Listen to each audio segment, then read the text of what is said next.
We're being warned to brace ourselves for a super pandemic. Will it arrive this winter?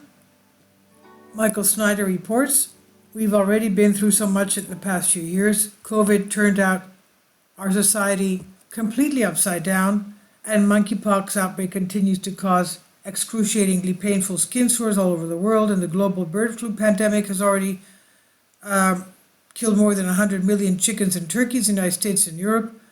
If bird flu mutates into a form that is easily spread among humans, the death toll could be catastrophic. As I repeatedly warn my readers, we have entered a period of time when nightmarish pestilences will become increasingly common. Apparently, Google's AI chief agrees with me. In fact, he's warning that we need to brace ourselves for a quote-unquote super pandemic because the ability for normal people to cook up deadly new bugs at any time they want has become one of the most serious threats that humanity is facing. One of the biggest threats facing the planet is a super pandemic, warns Google's AI chief. Mustafa Suleyman is a billionaire founder of the computer giant's artificial intelligence division, but warns it's not robots that pose the most danger to mankind. He claims the ability to cook up a deadly pandemic at home is likely to become commonplace before the end of this decade.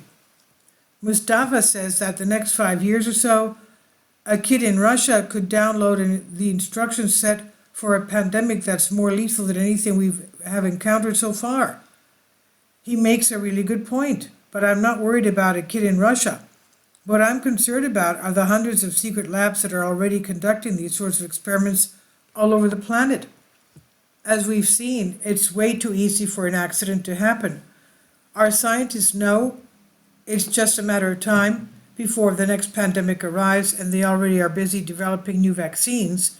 I don't know how they expect to create something effective if they don't know what the next pandemic will be, but they're plowing ahead with their work anyway.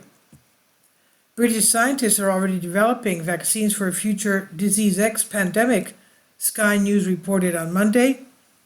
After COVID-19, the researchers believe that deadly animal-borne pathogens, including bird flu and monkeypox and hantavirus, may evolve to infect humans. The research is being carried out by UK Health Security Agency, UKSHSA, at the High Security Porton-Down Laboratory Complex in Wiltshire. Porton-Down's Vaccine Development and Evaluation Centre has been expanded since the coronavirus pandemic, and 200 scientists are now developing vaccines for animal viruses that have not yet infected humans. What we're trying to do here is ensure that we prepare so that if we have a new disease X, a new pathogen, we have done as much of that work in advance as possible. UKHSA Chief Professor Dame Jenny Harris told Sky, hopefully we can prevent a pandemic, but if we can't and we have to respond, then we have already started developing vaccines and therapeutics to crack it. Unfortunately, the truth is that we don't know what will cause the next pandemic or where it could come from. So we need to watch and be vigilant. For example, right now, a mysterious respiratory virus, quote unquote, is spreading in India. Over the past few weeks, Hyderabad has been witnessing a spike in mysterious respiratory virus cases with symptoms similar to adenovirus, influenza, and swine flu.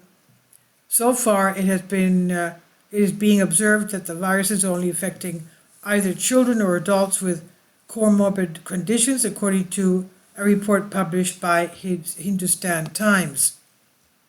That is probably nothing, but we will watch any strange bug that starts to spread. The next major pandemic could erupt at literally any time. And as we wait for the next pandemic, COVID is making a comeback. With each new variant, there's a new wave of fear. This week, a variant that has been named Pirola is making a lot of headlines. A new rapidly spreading coronavirus variant has sounded alarm bells for public health experts in the United States amid a rise in cases across the country. Doctors warned that BA.286 variant, unofficially called Pirola, may be cause for concern as it is a newly designated highly mutated variant of Omicron, which triggered a surge in cases in a number of countries, including the US.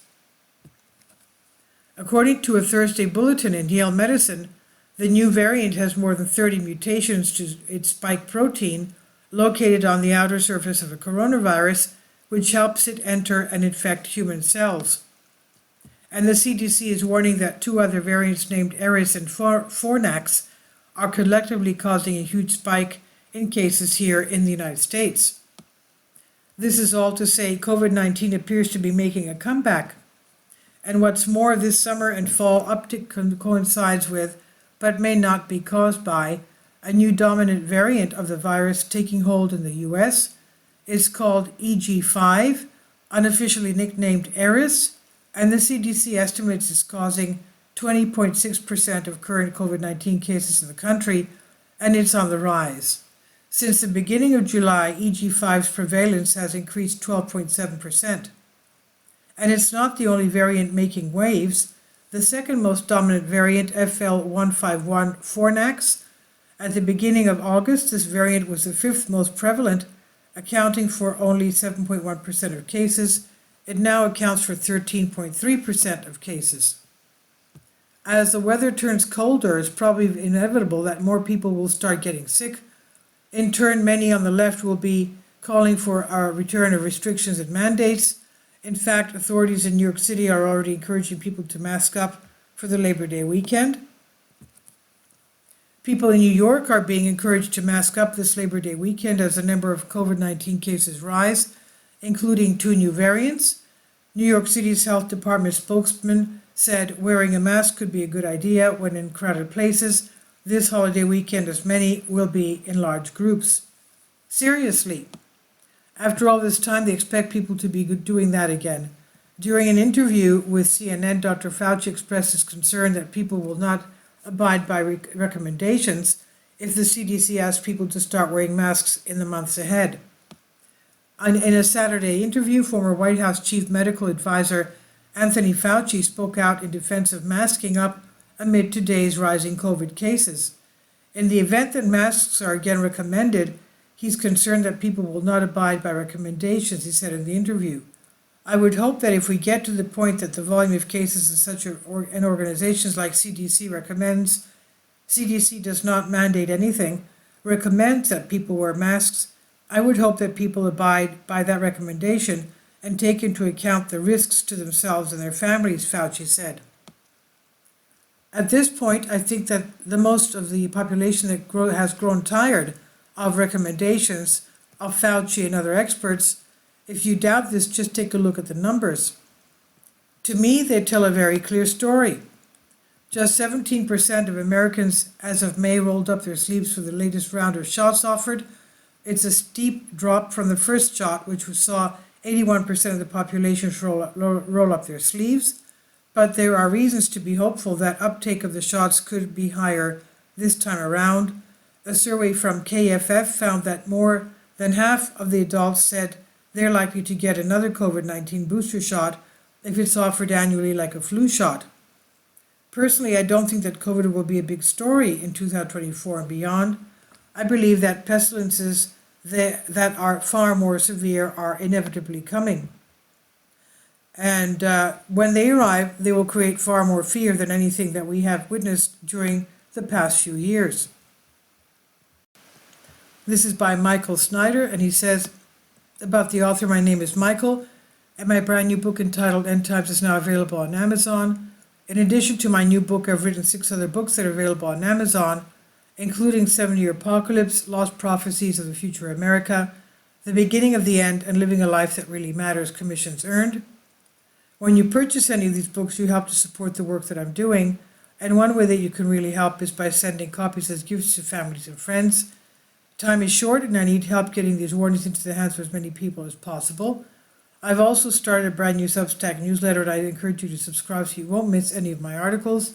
I've published thousands of articles on the Economic Collapse blog, End of the American Dream and the Most Important News, and the articles that I publish on those sites are republished on dozens of other prominent websites all over the globe. I always freely and happily allow others to republish my articles on their own websites, but I also ask that they include this about the author section with each article.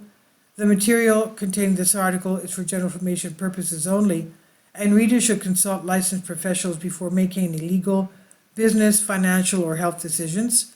I encourage you to follow me on social media, Facebook and Twitter, and any way that you can share these articles with others is definitely great help. These are such troubled times and people need hope. John 3:16 tells us about the hope that God has given us through Jesus Christ. For God so loved the world that he gave his only begotten Son, that whosoever believeth in him should not perish but have everlasting life. If you have not already done so, I strongly urge you to invite Jesus Christ to be your Lord and Savior today. This is by Michael Snyder on End of the American Dream. Please leave your comments and thank you for your support. Finally, support my Patreon account. The daily posts are 5 videos daily, and they are totally different from what I have on my YouTube channel. Thank you so much for your support and that you find all my content so interesting. You'll find the Patreon account details in the description box below.